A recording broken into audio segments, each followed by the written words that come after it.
So, hooray, I have a friend. Thank you, Rebecca Reed of Orlando fame, for joining me. You're welcome. Glad to be with you. I'm looking forward to this conversation, where it goes, and understanding more about what you're doing. So a little brief introduction for those who are watching. We know each other from Seth Godin's altMBA, and we discovered we have a book in common, and we were really passionate about the impact it's having on our lives. And so we started talking, and we thought, let's have this conversation openly. So, and that book was called The Art of Possibility by Ros Zanders and Ben Zanders. And we'll go more into that later. It's really about how there's a network of assumptions that we take with us when we're looking at things, and how that can cloud the real possibility. So anyway, you will break that down for us more a bit later. But first, a little bit about you. Like, who are you? You're an education futurist. What does that mean? Yes, an education futurist. So I probably come to this term a little bit differently than maybe a lot of people might. And, I get a lot of questions about the future of education. Where is education going? Where will we be in 20 years, 30, 40, 50? What should it look like? And when I say education futurist, and when I think of the future of education, I think of it a little bit differently than the technological context that it's usually embedded in. And what I actually see, or at least my greatest hope for the future of education, really has a lot to do with the way education should look right now.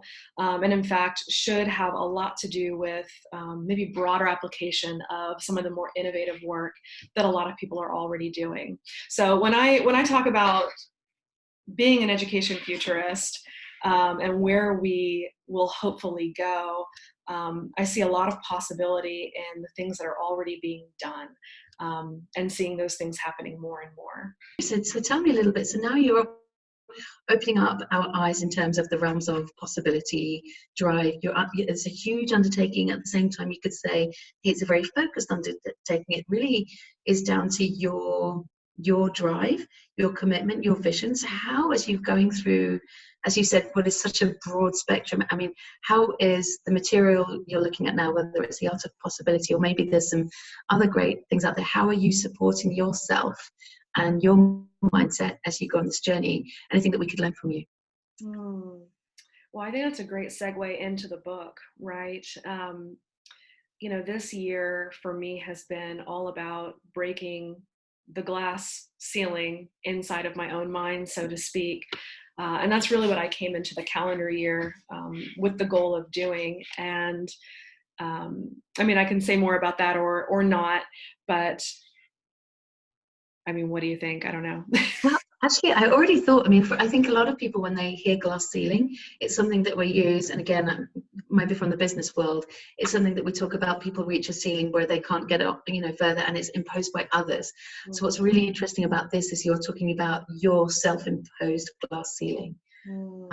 Yeah, so a few years ago, I started feeling myself bump into these invisible walls, and for in my own professional growth, in my own learning, even as I thought about the possibility of my life's work and really where I really wanted to make an impact and contribute in the world. And I felt myself bumping into these walls that I couldn't see, and for a little while I really thought that it must be circumstantial. It must have to do with decisions that people were making about me, or opportunities that I was getting or not getting.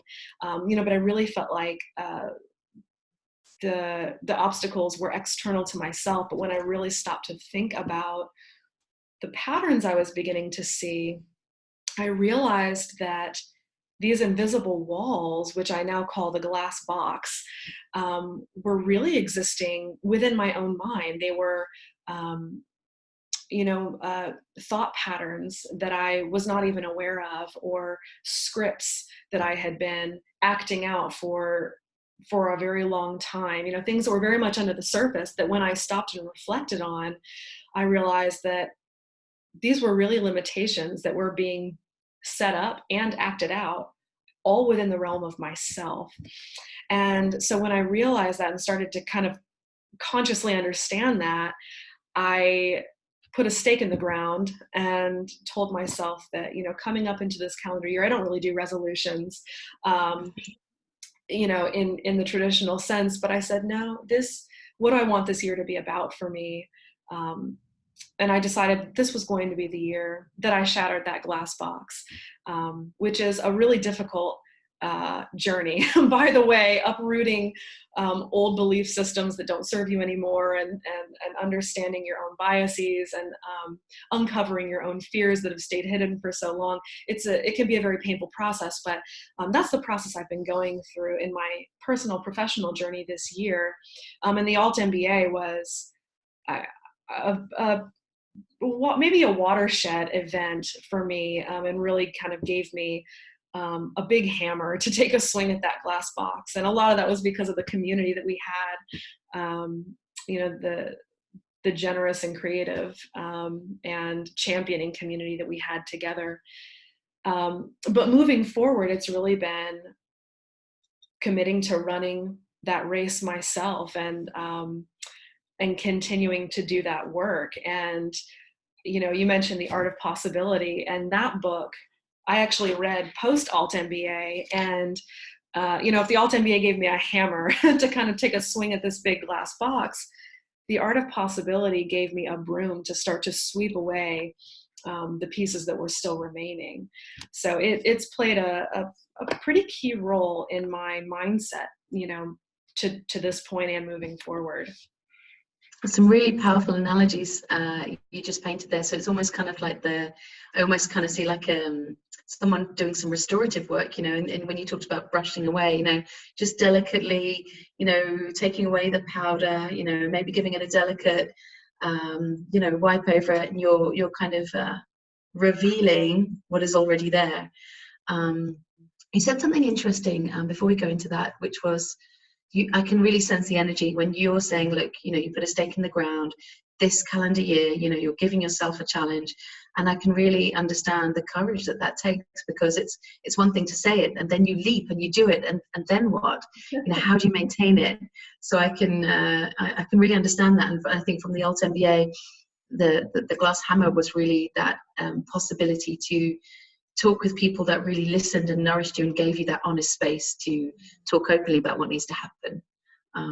But yeah, tell us more about this kind of gentle realization of possibility and how that's working for you. I know some tips and tricks, some realizations that we can take away. Yeah, and I think you said something that was really interesting too. You said the restorative work, and I think that that's really key. So yes, breaking down the walls and the constructs that have been there that have been limiting, but there's also something that you need to resurrect in its place, right? It's the frameworks that actually serve you. And I think that's actually been the most powerful thing about, what Ben and Roz have done in this book, is really given tools to create a new framework for possibility that gives you a healthy space, and even maybe more of a vehicle. It's not a very static framework. It's very much a moving framework and very much carries you. And I could talk about the book probably for unbroken hours on end, which we won't do here. But there were a few things that that really hit home for me early on and have persisted in my mindset. And one of them, probably because I am an educator, is this practice of giving an A, which I'm happy to explain, or if you want to explain what this practice of giving an A looks like, that would be great. I would love you to explain. I will just say that it is definitely my favorite practice as well. And I think just to actually give the book a little bit of, let's say, a root in our conversation, here it is, so you can identify it. I hope that it shows on the screen the right way.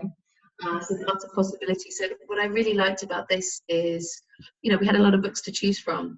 And what drew me to this was the fact that it was a couple, Roz and Ben Sanders, but also their discipline. So Roz is a psychologist, working with families as well as corporations, and Ben is a Boston Philharmonic Orchestra. He's a conductor there. And so this rich variety in their disciplines and therefore their perspective that comes into the conversation, and how they talk together from the same table, often the same side of that table, but how they interweave was just something that was really powerful for me. But no, go ahead, tell us about getting an A. Yeah, so the practice of getting an A is something that Ben came up with, one of the years that he was beginning his conservatory teaching, and he was noticing just the utter anxiety that his students were coming in with. These high-performing students that had been used to being measured and used to coming out on top, for their entire educational careers, which I'll just take a brief aside. And when I was in the classroom, the grading system is something that I brought up pretty often, usually to blank stares or confused looks.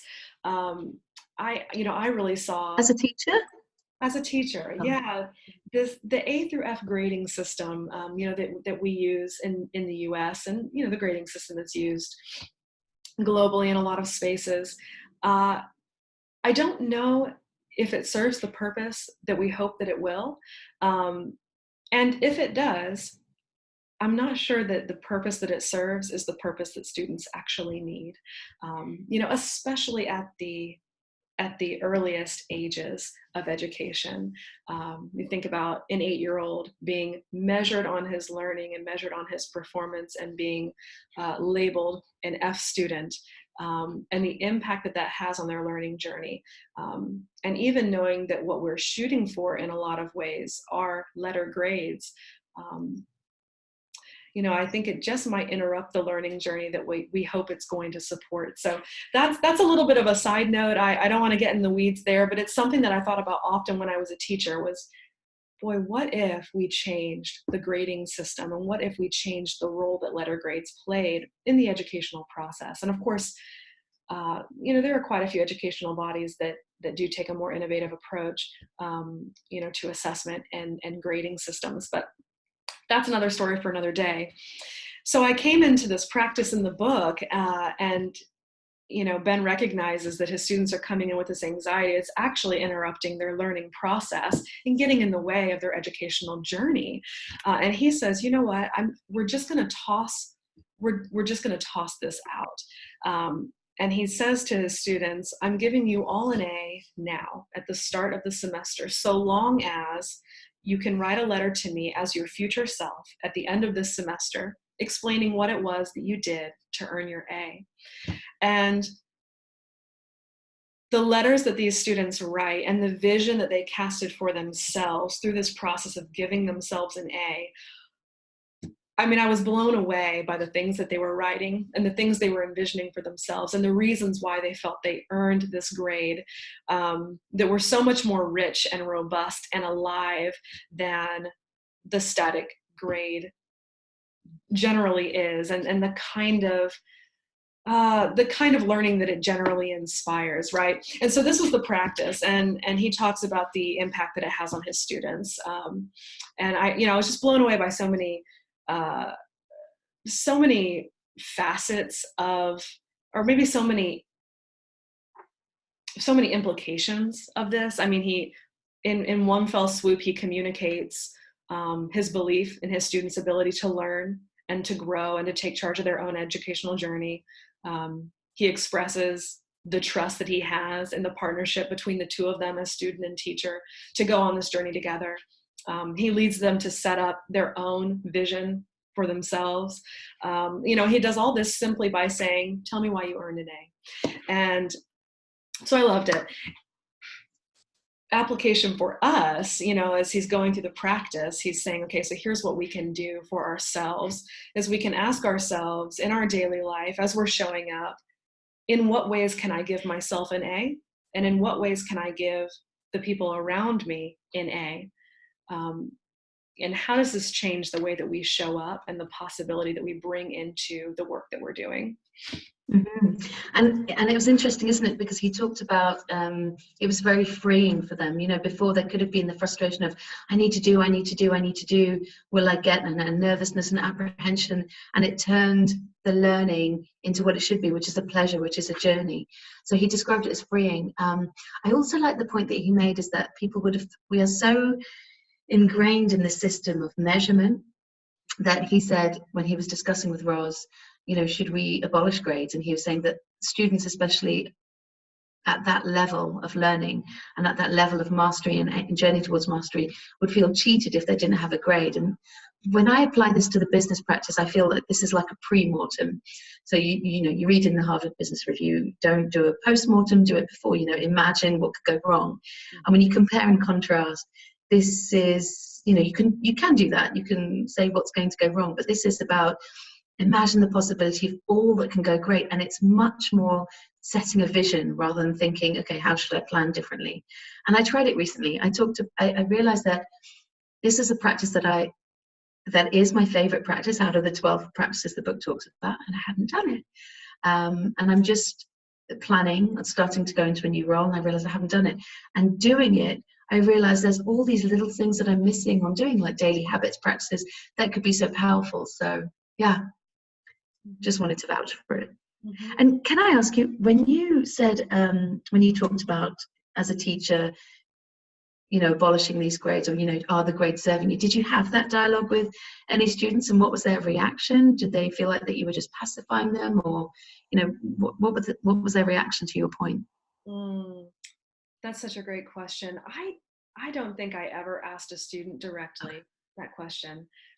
There were more conversations that I would just gently float in different conversations with educators, with colleagues, and with other professionals, to see the reaction. I think the thing with the grading system, and it's really woven into the DNA of the educational experience right now. And I think that Ben and Roz were absolutely right.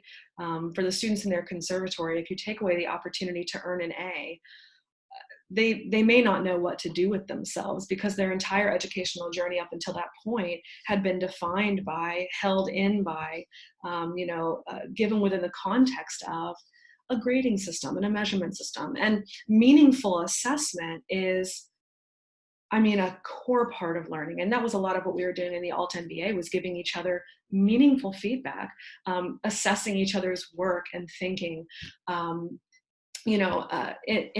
in a very real and authentic way. And that's the same way that students learn. They learn through both formal and informal, but meaningful assessment. And so my question, I'll say this, your question about how would the students respond if we were to rip it out, like pulling a tree up by the roots, I think that it would be chaos. I think that students might not know what to do with themselves. But if students at the youngest ages were brought into a learning environment that did not mark their learning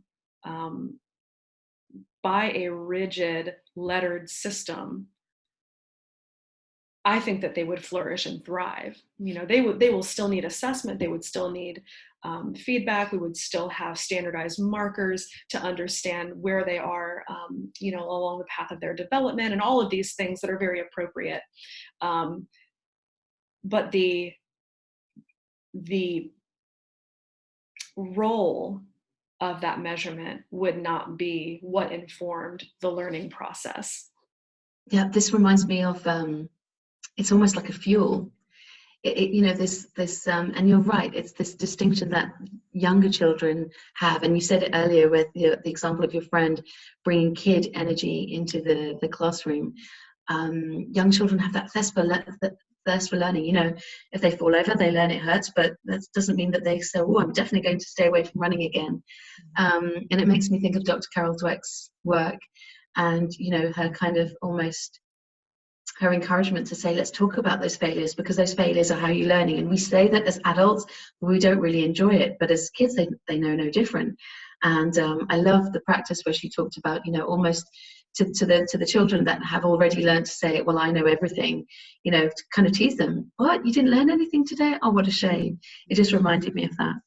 So how are you giving yourself an A as you approach your glass ceiling in this huge journey? I mean, you talked about a podcast you're launching, this new venture you're launching, connecting with people. How are you giving yourself an A, or how is this helping you? Yes. You can tell me to butt out as well. No, it's a great question, and it's a practice that I love precisely because it is highly unnatural to me, and takes a very conscious effort to do so. But right now, I'm giving myself an A, because I am willing to consistently leap. Daily, I'm making choices to step into environments, conversations, work, projects that are challenging, that um, that I'm having to give myself permission to step into, spaces that in the past I might have said, well, who am I to step into this space? Who am I to put my work out there? Um, Spaces that I've in the past hidden from. And there have been a lot of wins along the way. There have been a lot of quote unquote losses or mistakes or failures, or however you want to characterize them. But I think the way I'm giving myself an A right now um, is in being willing to continually make the leap forward. If that makes sense. I don't know if that makes sense. It does. I mean, I don't know if there's an example that helps us kind of, get something more tangible, and or if not, we could talk about something else that's helped you from the book. You lead, you leap. Absolutely. With you. The most recent project that I'm leaping into right now is the launching of a podcast that I'm working toward a fall release, an October release of. And the purpose of the podcast is to start shining a light on the innovators and the disruptors that are already asking what if in the education space, and saying, do we need to live within these constraints right now? Do we need to follow the script that we've been following for so long? Is this really what's best for students? I mentioned before, there are so many people that are doing disruptive work. And when I look out across the landscape of education, especially in the US, and I think, how are we going to move the needle on some of these, in some of these major ways? Purposeful, authentic learning, career exposure and readiness in appropriate ways, personalization in all of the right ways, social emotional learning, the reduction of standardization, and and less of an emphasis on high stakes testing and things. When I look at the system as a whole and I ask, how are we going to move the needle? I really think it's going to be in the connection and visibility to all of the people that are already doing this work, and creating an organism that connects the things that people are already doing with the movers and shakers in other places as well. I think that's what's going to multiply the work and move us forward faster. It's really interesting. It's just, I don't know, maybe I'm stating the obvious, but it sounds, as I listen to you, I thought about in the business world again, disruptors they may be doing it for a good reason, but they also enjoy the visibility of standing out. Whereas I get the sense here in education, it really struck me when you said shine a light. Please continue to keep shining a light. I think that's a wonderful analogy. On the good. So you shine a light on the good, and you're trying to say we need to connect the disruptors. And it sounds like the disruptors need and want to be connected, because it's not for themselves, it's for the greater good. And it almost sounds like a not-for-profit kind of mentality, because it's for the profit of the public. Is that a common thought amongst you or the people that are trying to do good and to disrupt? Is there like a desperation where they're trying to find each other? Is there a community where people are saying, hey, let's join? What is the kind of feeling or pulse that's making you do this, that's helping you to find the other people that are disrupting? Is there something there? That's a great question. And I think that I would go back to what you said about nonprofit and say maybe not the nonprofit mindset as much as the social impact mindset. That might be a better description of what this work might fall into.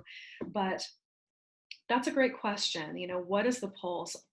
Are these people looking for connection and a network. Many of them actively are in the classroom for the educators who are in the classroom, making this impact for their students, doing things that are outside of the box, doing education differently. For most of them, at least the ones that I've talked to, across the US, the bulk of those conversations have consisted of, me really being inspired by the incredible work that they're doing, and then asking them, is there anyone coming alongside of you and pouring into your work? And them stopping and thinking for a moment and saying, well, no, I'm really figuring this out on my own as I go. They're finding the resources they need. They're chasing down the relationships that they need. But because of the demands of the classroom, and everything that they're dealing with on a day-to-day basis, for the most part, they're putting their heads down and finding a way to make it work.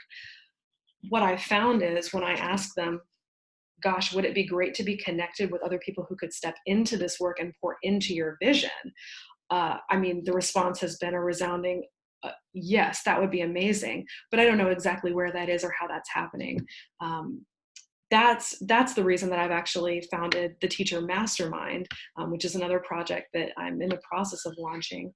And that is an organism, online community network that connects innovative educators and entrepreneurs with others that see possibility the way they do, and are willing to step into each other's projects, goals, challenges, and collaborate, co-create, coach, champion each other to reach that impact that they want to make.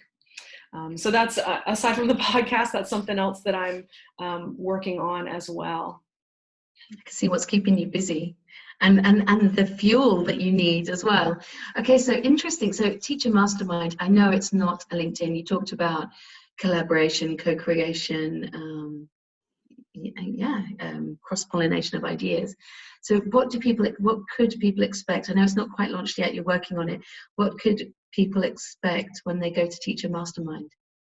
Yeah, we're running a pilot this fall, and which I'm really, really excited about. Teachers from across the US and beyond the US as well are going to be a part of it. But what you can expect is a curated group of like-minded educators who are regularly stepping into your world. So what that looks like is virtual live sessions done across a medium like this, like Zoom, where we're meeting bi-weekly for a set amount of time over about a 3-month period. Each of the masterminds will follow a 3-month cadence, or quarterly cadence if you're in the educational world. And so during these bi-weekly sessions, we're coming together and level setting on some of the resources that we're going to take part in together, some of the shared learning that we're going to take part in together. And then from there, each member is really in the driver's seat. And so they'll each have a given amount of time to bring their current challenge, their current goal, their current project to the table, and have a group of like-minded professionals step into that space with them and challenge them, champion them, share their knowledge, share their expertise, create with them at times, and even coach each other at times. And then from there, the next person is in the driver's seat, and that person that was just receiving from the group now has the opportunity to pour into the other members of the group. Fascinating. So, and you said like-minded, and I think that's what we're all trying to find, right? We have within our support networks, whether that's friends, family, loved ones, that element of commonality which gives us our root, our support, and our nourishment. And so then to do this professionally at such a deep level, so how can you give us an idea of scale? Like, is this how big or small is the group? Mm-hmm. So the Mastermind Network itself can scale as wide as possible, as wide and as broad and as far as possible. But each specific mastermind group, each smaller group, is going to be anywhere from 4 to 8 members. And those members will be together for 3 months' time. I anticipate that some of those groups will stay together even beyond those 3 months. And so we'll have a few different options for folks to continue in the way that works best for them. And that's really what it comes down to. Educators experience professional development that really falls along a spectrum. But it's very common for teachers to receive professional development that's not really relevant to where they're at right now in this given moment.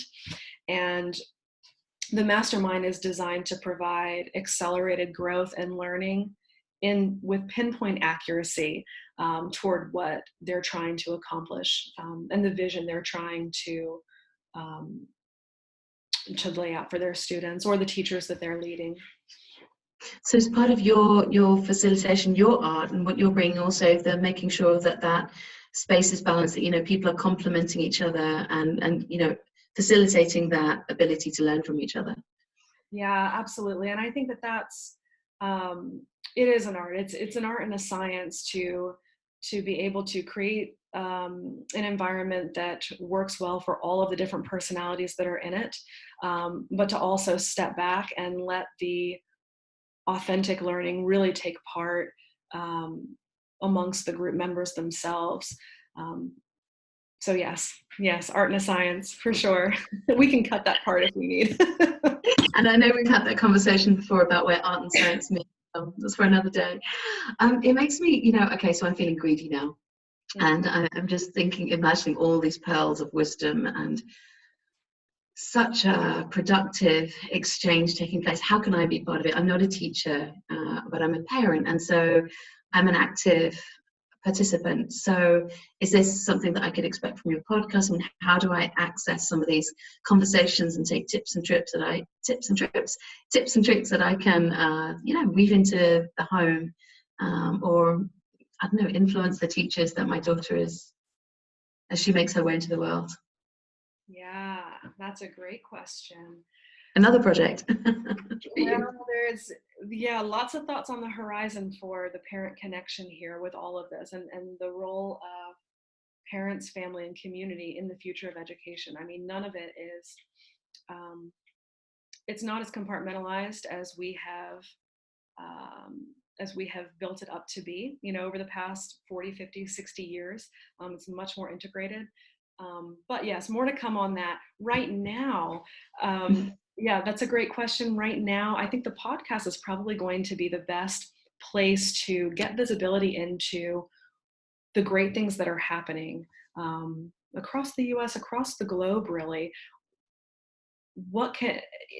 I'm hoping that for parents it will answer the question, what could I and should I expect for my for my child's educational journey?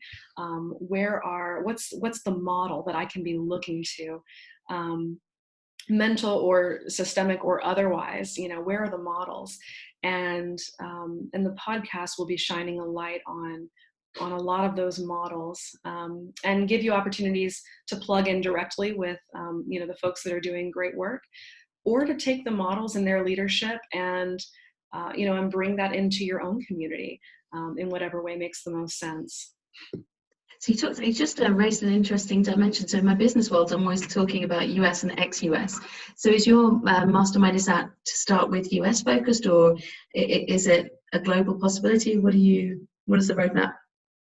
I originally intended it to be a network for US educators, but over the last 4 weeks, 5 weeks, 6 weeks, as I've continued to have more and more conversations about it, there's been quite a bit of global interest and quite a bit of me tooing from the educators really around the world that are saying, oh yes, like I know this story very well of trying to make an impact in a way that falls outside of the systemic scope, or in a way that doesn't necessarily make sense to my peers. And yeah, I feel the isolation as well. I've had quite a few conversations with educators doing great things in Australia, New Zealand, Myanmar, Finland, the UK, the Netherlands, beyond, even in the past few weeks. So yes, it's going to be a global network now, because that's really where, that's really where the need and the work is happening. I love that. I'm just imagining the flight paths going across your desk, when you named all those countries. It's fascinating. So I know we've been talking for a long time, and actually, as we've said many times, we could talk forever. It's such an interesting topic that affects everyone. But whilst you're in this beautiful, inspired, passionate, energized journey, this moment that, as you said, kicked off this calendar year, but actually is something that's going to be happening for the long term. Any other messages that you want to share to reward the people that have listened this far and watched this far? Something else that you think is really fueling, you right now as you shatter your glass box, or do we call it a day for today? Over to you. You lead. Yes, this is the nugget that I would share. It would be to encourage those who are listening, who have listened this far. Great job. Thank you. Yes, to consider reframing their outlook through the lens of possibility. And that might be something as simple. One of the practices that I'm doing for myself personally right now that is having a surprisingly powerful impact is part of my morning routine ritual. It looks a little bit different morning by morning. I'm not super regimented, although I'd like to be a little bit more regimented than I am. But one thing that I've been doing daily that's had just a surprising impact is taking an opportunity to say, within my own mind, or even sometimes out loud, the day is filled with possibility. And it's just a very simple sentence. It sounds a little pie in the sky, but I will tell you, I'm a little groggy when I wake up. It takes me a little while to become myself. And taking a few moments to intentionally set my own frame for the day with the expectation of possibility, even saying the word possibility, it changes the way I show up. And it also changes my emotional outlook for the day. And it tends to reframe opportunities, the work I'm doing, even if I'm doing, if I've got projects on my desk that are not necessarily my favorite, piece of work. It all of a sudden reframes it as a part of a larger journey, as a part of a larger vision.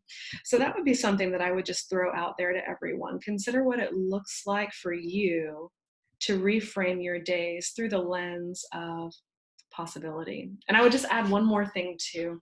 Another practice that was just brilliant, simple, but highly impactful from the book was the practice of being able to acknowledge things for what they are. And let me look at my note here, because I want to make sure I get the practice right and what they called it.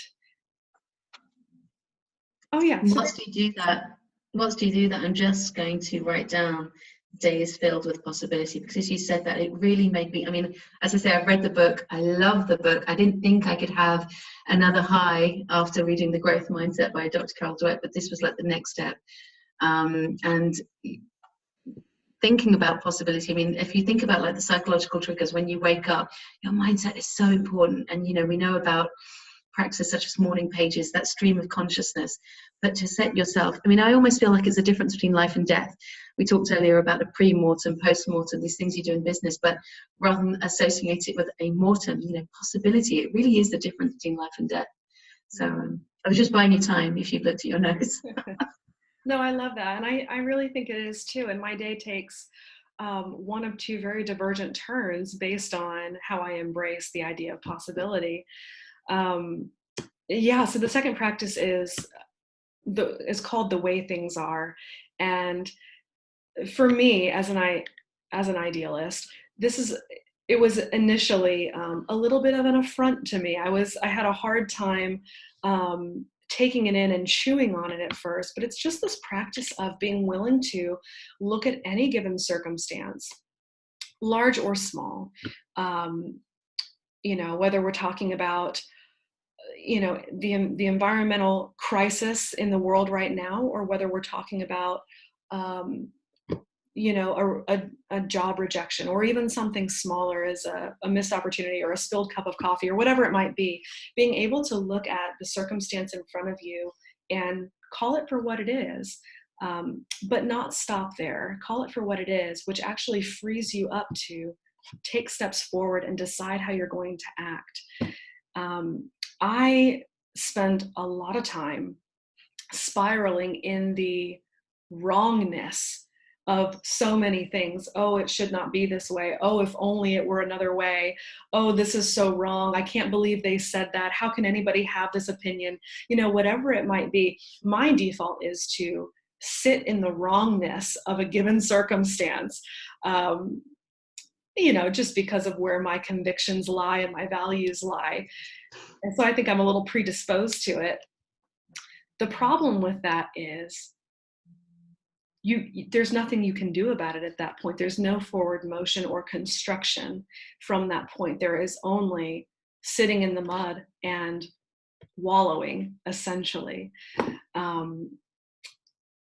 When you adopt the practice of acknowledging the way things are, it's pretty amazing what it does for you emotionally and cognitively in sort of releasing those shackles to need to call something right or wrong, and simply be able to hold it out, look at it, call it what it is, and then determine what you'll do about it.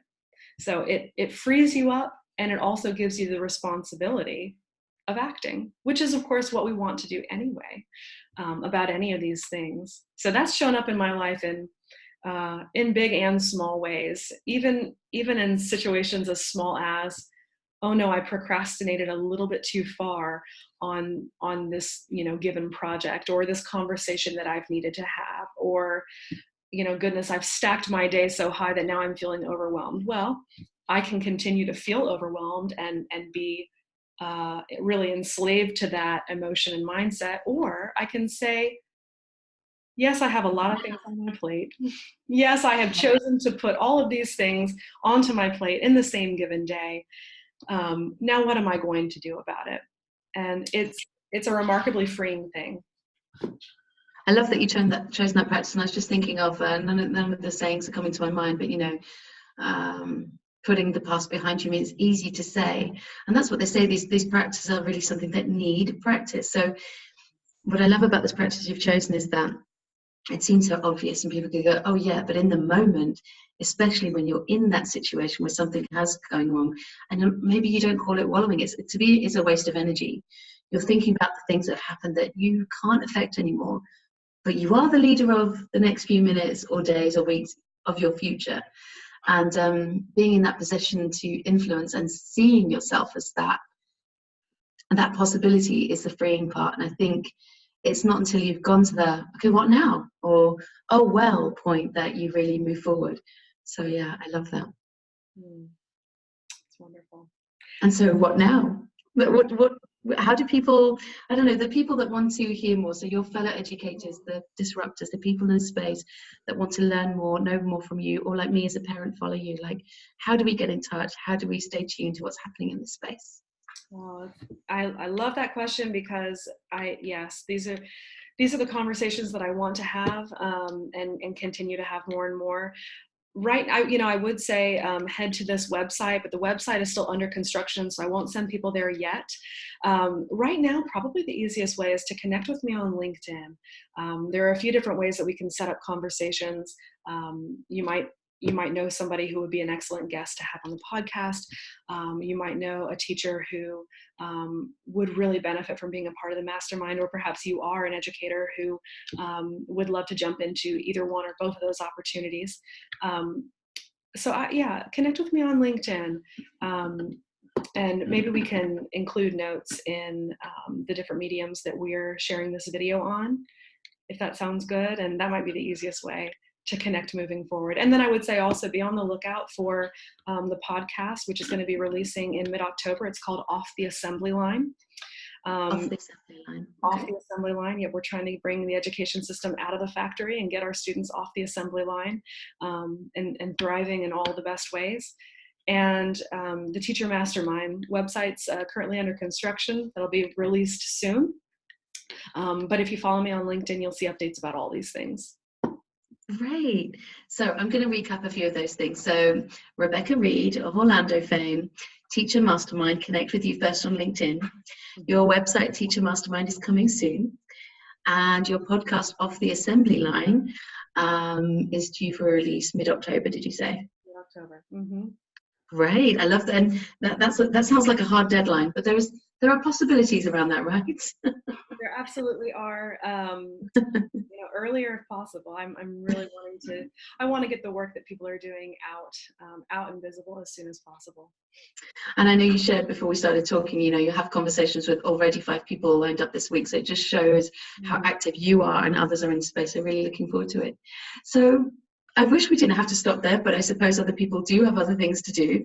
I think this has been a really interesting conversation. And I'm just looking at some of the notes that I took as you wrote, the day is filled with possibility, the concept of the glass ceiling being our own and not the others, not things that others impose. I think that's some really powerful frameworks. So just want to say thank you again for taking this leap with me. This is just something that we connected on based on a book and a course that we had in common, but we connected, had some great conversations, and thank you for being willing to share that with whoever is listening. We don't know, but thank you for being my first guest. Absolutely. It's been a pleasure. I love chatting with you and could talk about all of these things, on and on, which I'm sure we'll reconnect. When we reconnect again, we need to talk about the role of enrolling people in the work that we're doing as well. So that's maybe another conversation for the next time. Let's do it. Okay, so thank you for now. Great. Thank you.